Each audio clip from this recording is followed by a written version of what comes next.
ಇನ್ನು ಮಹಾ ಉದ್ದಟತನದ ವಿಚಾರವಾಗಿ ಬಸ್ಗಳ ಮೇಲೆ ದಾಳಿ ಆದ್ರೆ ಕ್ರಮ ತಗೊಳ್ಬೇಕು ಇವತ್ತು ನಾಳೆಯಿಂದ ಸ್ಟಾರ್ಟ್ ಮಾಡೋಣ ಅಂದ್ರೆ ಸರಿ ಇದೆ. ಎರಡೂ ರಾಜ್ಯಗಳು ಯಾವೋ ಈ ರೀತಿಯ 26 ಕಿಡಿಗೇಡಿಗಳ ಮಧ್ಯಕ್ಕೆ ಬಂದು ರಾಜ್ಯಗಳ ಮಧ್ಯೆ ನಡೆಯಬೇಕಂತ ವಾಣಿಜ್ಯ ವ್ಯವಹಾರಗಳು ಮತ್ತು ಜನರ ಸಂಚಾರಕ್ಕೆ ಅಡ್ಡ ಆಗಬಾರ್ದದು. It's not correct. ವೈರಿ ದೇಶವಾದರೆ ಬೇರೆ, ಲೈಕ್ ಪಾಕಿಸ್ತಾನ, ನಮಗೆ ಸವಾಸನೆ ಬೇಡ ಅವರದ್ದು ಅಂತ ನಾವು ಇದಲ್ಲ. ಹಾಗಾಗಿ ಅದು ಸರಿ ಇದೆ. ಎರಡೂ ಕಡೆ ಬಸ್ಗಳನ್ನ ಡ್ಯಾಮೇಜ್ ಮಾಡಿದ್ರೆ ಮೊಕಾಮೂತಿ ನೋಡಿದ್ರೆ ಕೇಸ್ ಮಾಡಬೇಕು. ಎರಡೂ ಕಡೆ ಮಾಡಬೇಕು. ನಾಳೆ ಬರೀ ನಮ್ಮ ಕಡೆ ಮಾಡ್ಬಿಟ್ಟು ಆ ಕಡೆ ಮಾಡ್ತಿದ್ರೆ ಸರಿ ಇರಲ್ಲ. ಆಮೇಲೆ CS ಲೆವೆಲ್ ನಲ್ಲೇ ಆಗ್ಬೇಕಾ ಸರ್ ಇದು? ಮಂತ್ರಿಗಳು, ಸಾಮಾನ್ಯ ರಾಜಕಾರಣಿಗಳು ಮಾತಾಡಕ್ ಕೂತ್ರೆ ಇನ್ನೇನಾದ್ರೂ ಪೊಲಿಟಿಕಲಿ ಹೆಚ್ಚು ಕಡಿಮೆ ಮಾತಾಗೋದು ಅಥವಾ ಇನ್ನೇನೋ ಆವೇಶಗಳು ಈ ಥರ ಏನಾರು ಆಗ್ಬಿಡೋದು ಮಾಡ್ಬಿಡೋದು. ಆಫೀಸರ್ಸ್ ಆದರೆ they understand each other on either side ಅಂದ್ಬಿಟ್ಟು ಆಫೀಸರ್ಸ್. ಇನ್ನು ಮರಾಠ ಪುಂಡರ ವಿರುದ್ಧ ಬೆಳಗಾವಿಯಲ್ಲಿ ಕನ್ನಡ ಪರ ಸಂಘಟನೆಗಳು ರಣಕಹಳೆಯನ್ನು ಮೊಳಗಿಸಿದ್ರು. ಕರವೇ ನಾರಾಯಣಗೌಡ ನೇತೃತ್ವದಲ್ಲಿ ಬೃಹತ್ ಪ್ರತಿಭಟನೆ ನಡೆಸಲಾಯಿತು. ವೋಟ್ ಬ್ಯಾಂಕ್ ಪಾಲಿಟಿಕ್ಸ್ ನಡೆಸ್ತಾ ಇರೋ ಬೆಳಗಾವಿ ಸಚಿವರ ವಿರುದ್ಧ ಆಕ್ರೋಶ ವ್ಯಕ್ತವಾಯಿತು. ಬೆಳಗಾವಿಯಿಂದ ಪಂತ್ ಬಾಳೆಕುಂದ್ರಿ ಕಡೆ ಹೊರಟಿದ್ದವರನ್ನ ಪೊಲೀಸರು ತಡೆದ್ರು. ಈ ವೇಳೆ ಒಂದಷ್ಟು ಹೈಡ್ರಾಮಾ ಕೂಡ ನಡೆಯಿತು. ಅತ್ತ ಕೂಡಲಸಂಗಮ ಬಳಿ ಮಹಾರಾಷ್ಟ್ರದ ಬಸ್ ತಡೆದ ಕನ್ನಡ ಪರ ಹೋರಾಟಗಾರರು ಚಾಲಕನಿಗೆ ಕನ್ನಡ ಧ್ವಜ ಕೊಟ್ಟು ಜೈ ಕರ್ನಾಟಕ ಅಂತ ಘೋಷಣೆ ಕೂಗಿಸಿದ್ರು. ಬಸ್ ಮೇಲೆ ಜೈ ಕರ್ನಾಟಕ ಅಂತ ಬರೆದು ತಿರುಗೇಟ್ ಕೊಟ್ಟರು. ನೆಲಮಂಗಲದಲ್ಲಿ ಮಹಾರಾಷ್ಟ್ರ ನೋಂದಣಿಯ ವಾಹನಗಳಿಗೆ ಕಪ್ಪು ಮಸಿ ಬಳಿದ್ರು. ಮರಾಠಿ ಚಾಲಕರಿಗೆ ಕನ್ನಡ ಕಲಿಸುವ ಕೆಲಸವನ್ನೂ ಮಾಡಿದ್ರು. MES ಪುಂಡರ ಪ್ರತಿಕೃತಿಗಳನ್ನು ದಹಿಸಿದ್ರು. ಈ ಮಧ್ಯೆ ಯಾರೋ ಇಬ್ರು ಗಲಾಟೆ ಮಾಡಿದ್ರು ಅಂತ ಇದನ್ನ ದೊಡ್ಡದು ಮಾಡೋದು ಬೇಡ ಅಂತ DCM ಶಾಂತಿ ಮಂತ್ರವನ್ನ ಪಡಿಸಿದ್ರು.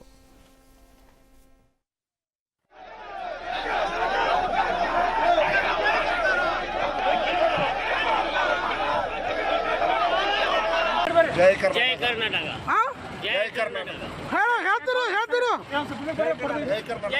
ಕರ್ನಾಟಕ. ಕರ್ನಾಟಕದ ಒಳಗಡೆ ಈ ತರದ ದೌರ್ಜನ್ಯ ದಬ್ಬಾಳಿಕೆಯನ್ನ ಸಹಿಸಲ್ಲ. ನೀವು ಒಬ್ಬ ಕಂಡಕ್ಟರ್ ಮೇಲೆ ಹಲ್ಲೆ ಮಾಡಿದ್ರೆ ನಾವು 100 ಜನ ಮರಾಠಿ ಗುಂಡುಗಳನ್ನ ನಾವೆಲ್ಲ ಸೋದರಂತೆ ಬದುಕ್ತಾ ಇದೀವಿ. ಯಾರೋ ಒಬ್ರು ಇಬ್ರು ಹುಡುಗರುಗಳು ಸಣ್ಣ ಗಲಾಟೆ ಮಾಡಿದ್ರು ಅಂತ ಅದನ್ನೇ ದೊಡ್ಡ ಮಾಡೋ ಅವಶ್ಯಕತೆ ಇಲ್ಲ. ನಮ್ಮ ರಾಜ್ಯದ ಮಂತ್ರಿಗಳು ಹೋಗಿದ್ದಾರೆ, ಅವ್ರಿಗೆ ಸಾಂತ್ವನ. ಸೋದರರಂತೆ ಅಂತ ಗೊತ್ತಿಲ್ಲ. DK ತುಂಬಾ ಬ್ರದರ್ಸ್ ಇದ್ದಾರೆ, ಹಂಗಾಗಿ ಯಾವ ಬ್ರದರ್ಗಳು ಎಲ್ಲೆಲ್ಲಿದ್ದಾರೋ ನಮ್ಗೇನು ಗೊತ್ತು ಇವ್ರ ಬ್ರದರ್ದು ಕಲ್ಚರ್. ಹಂಗಾಗಿ ನಮ್ಗೇನು ಸೋದರ ಅನ್ಸಿಲ್ಲ. ಬಟ್ ಸ್ಟಿಲ್ ಸೋದರರಾಗಿದ್ರೆ ಇಷ್ಟು ದಿನ ನಡೀತಾನೆ ಇರಲಿಲ್ಲ. ಬಲವಂತವಾಗಿ ನೀವು ಜೈ ಕರ್ನಾಟಕ ಅಂತನೋ ಜೈ ಮಹಾರಾಷ್ಟ್ರ ಅಂತನೋ ಹೇಳಿಸ್ತೀರಿ. ನೀವು ಹೇಳಿದ್ರಲ್ಲ, ಏನು ಪ್ರಯೋಜನ? ಏನು ಅವನು ಅಲ್ಲಿಂದ ದಾಟ್ಕೊಂಡು ಬಂದ ಮೇಲೆ ದಾರಿಲಿ ಬರ್ತದೆ ಹೇಳಿಸ್ಬಿಟ್ಟಿದ್ದಾರೆ ಅಂತ ಇನ್ಮೇಲೆ ನಾನು ಜೈ ಮಹಾರಾಷ್ಟ್ರ ಹೇಳ್ತೀನಿ, ಜೈ ಕರ್ನಾಟಕ ಹೇಳ್ತೀನಿ ಅಂತಂತಾನ ಬೈಕೊಂಡು ಬರ್ತಾರೆ. ಎಂಥದ್ದು ಇಲ್ಲಪ್ಪ. ಏನು ಆ ಕ್ಷಣದ ನಿಮ್ಮ ಆವೇಶ ತೆವಲ್ ನಮಗೆ ತೀರ್ಕೋಬಹುದು ಅಷ್ಟೇ. ಅದು ಅಂದ್ರೆ ಟಿಟ್ ಫಾರ್ ಟ್ಯಾಟ್ ಅಂತಲ್ಲ ಸರ್, ಅವ್ರು ಮಾಡಿದ್ರು ನಾವು ಮಾಡಿದ್ರು ಆಗಲ್ಲ. ಅದರಿಂದ ಏನು ಪ್ರಯೋಜನ ಇಲ್ಲ. ನೀವು ಹೊಡೆದ ನಾನು ಒಂದು ಪಟಾರ ತೊಡೆದ್ಬಿಟ್ಟೆ ಅಂತ ಹಂಗಾಗತ್ತೆ ಅಷ್ಟೇ. ಅದು ಇನ್ನು ಬಸ್ಗಳಿಗೆ ನಾನು ಜೈ ಕರ್ನಾಟಕ ಅಂತ ಬರಿತೀನಿ ಮಹಾರಾಷ್ಟ್ರ ಬಸ್ಸಲ್ಲಿ, ಅಥವಾ MH ಇದ್ರೆ ಅಥವಾ KA ಇದ್ರೆ ನಾನು ಜೈ ಮಹಾರಾಷ್ಟ್ರ ಅಂತ ಬರಿತೀನಿ ಅಂದ್ರೆ ನೀವು ಬರ್ಕೋಬಹುದು, ಅಳಿಸ್ಕೋತಾರೆ. ಅಳಿಸ್ಬೇಕು, ಬೇರೆ ದಾರಿ ಇಲ್ಲ. ಬಟ್ ಪ್ರೈವೇಟ್ ಗಾಡಿಗಳಾದ್ರೆ ನಮ್ಮ ದುಡ್ಡು ವೇಸ್ಟು, ನಿಜ ಅಲ್ವಾ? ಸರ್ಕಾರಿ ಗಾಡಿಗಳಾದ್ರೆ ಸಾರ್ವಜನಿಕರ ದುಡ್ಡು ವೇಸ್ಟ್. ಎರಡೂ ಕಡೆ ಎರಡೂ ಆಗ್ಬೇಕಲ್ಲ. ನಾನು ಹೇಳ್ತಿರೋದು ಒಂದು ಕಡೆ ಅಲ್ಲ.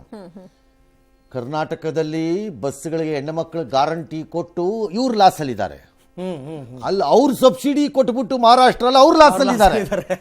ಯಾಕ್ರಯ್ಯ ಲಾಸ್ ಗಿರಾಕಿಗಳಿಗೆ ಮಾಡ್ಕೊತಾ ಇದ್ದೀರಿ? ಅಡ್ಜಸ್ಟ್ಮೆಂಟ್ ಮಾಡ್ಕೊಳ್ಳೋದು. ಬಟ್ ಕೊನೆಗೂ ಯಾರು ಪ್ರೊಟೆಸ್ಟ್ ಮಾಡಬೇಕಾಗಿತ್ತು ಅವ್ರು ಬರಲೇ ಇಲ್ಲ ಸರ್. ರಕ್ಷಣಾ ವೇದಿಕೆಯವ್ರು ಮಾತ್ರ ಬಂದ್ರು. ಬರ್ಲಿ, ಆ ಯೂನಿಯನ್ ಅವರು ಬರ್ತಾರಲ್ಲ.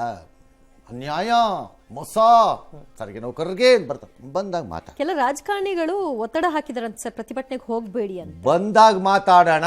ಈಗ ಯಾಕೆ ಈ ಕನ್ನಡ ಹೋರಾಟಗಾರರಿಗೆನೆ ಒತ್ತಡ ಹಾಕಿದಾರಂತ ಹೋಗ್ಬೇಡಿ ಅಂತ. ಅದೆಲ್ಲ ನಡೀತಾನೆ ಇರ್ತದೆ. ಅದ ಹೇಳ್ತಾರೆ ಪೊಲೀಸ್ನವರು, ಅವ್ನು ಹೋರಾಟಗಾರನೇ ಅಲ್ಲ, ಒತ್ತಡ ಹಾಕಿಸ್ಕೊಳ್ಳೋದಾದ್ರೆ ಕೇರ್ ಮಾಡಿಲ್ಲ ಬಂದಿದ್ದಾರೆ ಅಂತ ಅಷ್ಟು.